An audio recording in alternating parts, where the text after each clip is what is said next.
یہ جو یہاں جگہ ہے جس کے بارے میں انہوں نے بتایا کہ میں ابھی تک ادھر ہی مہمان ہوں، یعنی کہ انسان دنیا پہ جب آتا ہے تو وہ مہمان کی طرح ہی ہوتا ہے، ہم اس کو پرماننٹ جگہ سمجھ لیتے ہیں، لیکن دنیا رہنے کی جو ہے یہ ایک مہمان ہی ہے، یہاں پہ انسان ایک مہمان کی طرح ہی آتا ہے اور چلا جاتا ہے۔ یہی کہہ رہے ہیں کہ میں ابھی تک یہاں مہمان ہوں، تعظیم و توقیر کی کوئی دقیقہ فروغ گزاشت نہیں ہے، یعنی کہ ہر ممکن کوشش کرنا، ٹھیک ہے، یعنی کہ یہاں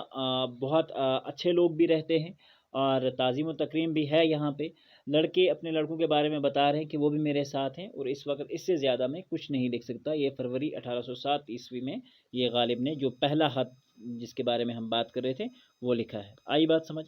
اب جو دوسرا خط انہوں نے لکھا تھا وہ لکھا تھا منشی ہر گوپال تفتہ کے نام، تفتہ ان کا تخلص تھا، ٹھیک ہے، اور دیکھتے ہیں کہ اس خط میں جو غالب ہیں وہ کیا بتاتے ہیں۔ کیوں مرزا تفتہ تم بے وفا یا میں گناہ گار، یہ اقتباس جو ہے مرزا غالب کے ایک خط سے ماخوذ ہے، یعنی کہ لیا گیا ہے، انہوں نے منشی ہر گوپال تفتہ کے نام لکھا ہے۔ اس خط میں مرزا صاحب تفتہ سے پوچھ رہے ہیں کہ کیا تم بے وفا ہو کہ تم نے اپنا پتہ تک نہیں بتایا مجھے، ٹھیک ہے، یا میں گناہ گار ہوں کہ تمہارے پتے تک پہنچا نہیں، یا تمہارا پتہ میں نے ڈھونڈا نہیں، ٹھیک ہے۔ ابھی ایک صاحب میری ملاقات کو آئے تھے، تقریباً تمہارا ذکر درمیان آیا، اور یہ کہہ رہے ہیں کہ ان سے کوئی آدمی ملتا ہے اور اس کے بیچ میں جب بات کر رہے تھے تمہاری بات بیچ میں آ گئی،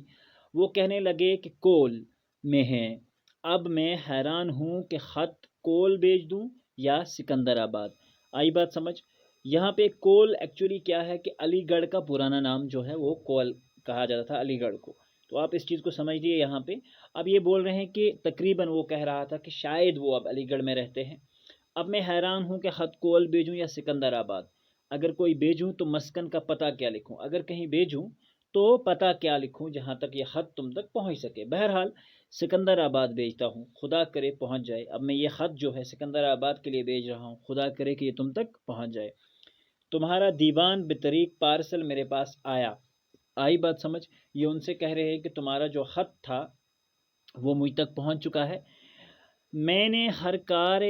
کو راجہ امید سنگھ بہادر کے گھر کا پتہ بتا کر وہاں بھجوا دیا، اور یہ کسی کے گھر کا پتہ بتا کر خط کا جو آئیڈیا تھا وہ دے دیتے ہیں، ایڈریس بھجوا دیتے ہیں، یقین ہے کہ پہنچ گیا ہوگا۔ تو یہ کسی کو خط جب لکھا ہے تو کسی اور کے گھر تمہارے نام سے بھیجا ہے تاکہ تم تک یہ پہنچ جائے، یقین ہے کہ پہنچ گیا ہوگا۔ 5-4 دن سے سنتا ہوں کہ وہ متھرا اور اکبر آباد کی طرف گئے ہیں۔ متھرا راجستھان کا ایک ڈسٹرکٹ ہے، آئی بات سمجھ، اور یہاں پہ اکبر آباد کی طرف گئے ہیں، وہاں سے نکل کے آپ اکبر آباد جا سکتے ہیں، مجھ سے مل کر نہیں گئے ہیں۔ بہرحال اس خط کا جواب جلد لکھو اور ضرور لکھو، ان سے کہہ رہے ہیں کہ اس خط کا جواب آپ جلد لکھیں اور ضرور لکھیں، بھائی تم سیاح آدمی ہو، آئی بات سمجھ۔ اس سے کہہ رہے ہیں کہ تم تو سیاح آدمی ہو، تم تو ٹورسٹ کی طرح ہو، جہاں جایا کرو مجھ کو لکھ کر بھیجا کرو کہ میں وہاں جاتا ہوں، یا جہاں جاؤ وہاں سے لکھو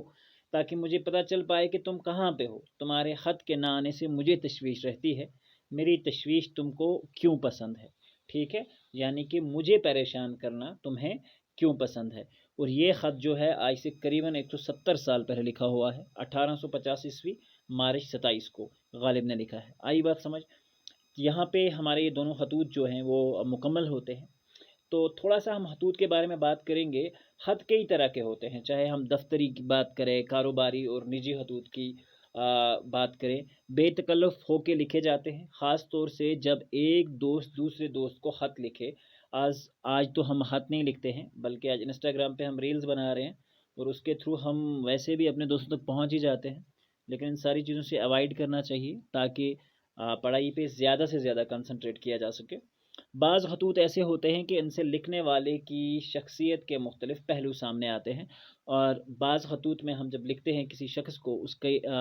عکاسی کرتے ہیں، اس کے کریکٹرز بناتے ہیں، ٹھیک ہے، اور ان کے بارے میں بھی معلوم بہم ہوتی ہے، جن کے نام وہ خط لکھے گئے ہوں غالب اپنے دوستوں اور شاگردوں کو بے تکلف ہو کے، بے تکلف مطلب کنٹینیوسلی جسے ہم کہیں گے، بغیر کسی جھجک کے ہر ایک کو خط لکھا کرتے تھے، اور معمولی باتوں کو بھی اپنے انداز بیان سے اس قدر دلچسپ بنا دیتے تھے کہ آج بھی ان کو خطوط کو پڑھ کر ہم لطف اندوز ہوتے ہیں، آئی بات سمجھ۔ غالب کے زمانے میں موبائل فون نہیں تھا، وجہ یہی تھی، نہیں تو غالب بھی ٹک ٹاک بنا رہا ہوتا۔ غالب نے ان خطوط میں اپنی سوانحی حالات، اپنے دور کے سیاسی نشیب و فراز، سماجی واقعات اور ادبی تاریخی نکات بڑے دلچسپ انداز میں بیان کیے ہیں۔ تو اگر غالب کی خطوط نگاری یا ان کی رائٹنگ کو ہم دیکھیں تو اس میں بھی انہوں نے بہت سماجی، چاہے سوسائٹی کی بات ہو، چاہے ادب و تاریخ کی بات ہو، بڑے دلچسپ انداز میں ہر چیز کو انہوں نے اپنے خط میں پیش کیا گیا ہے۔ اب اس کے لاسٹ جو ہے ہمارے پاس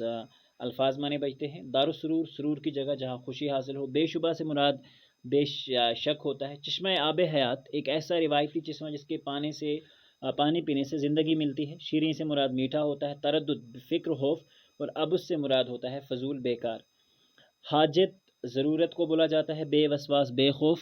دقیقہ، فروز و گذاشت نہ، کمی واقع نہ ہونا، ہر ممکن کوشش کرنا ہونا، مسکن ہوتا ہے رہنے کی جگہ، دیوان، غزلوں کی کتاب جس میں خروفی تہجی کے اعتبار سے ردیف وار غزلیں شامل ہوں، سیاح، سیلانی یعنی کہ سیر کرنے والا۔ اب بچا اس کا لاسٹ پارٹ جو کہ ہے اس کے کوسچن اینڈ آنسرس کا پارٹ، وہ بھی آپ کو اس ویڈیو کے جلد بعد جو ہے وہ مل جائے گا۔ آپ ہماری کلاس 9 اردو کی پلے لسٹ میں جا کر یہ سارے ویڈیوز جو ہیں بآسانی دیکھ سکتے ہیں۔ ملتے ہیں اگلے ویڈیو میں، جب تک کے لیے اللہ حافظ و نگہبان۔ اپنی سوسائٹی کا اور اپنی اسٹڈیز کا بہت خیال رکھیں، تب تک کے لیے اللہ حافظ و نگہبان۔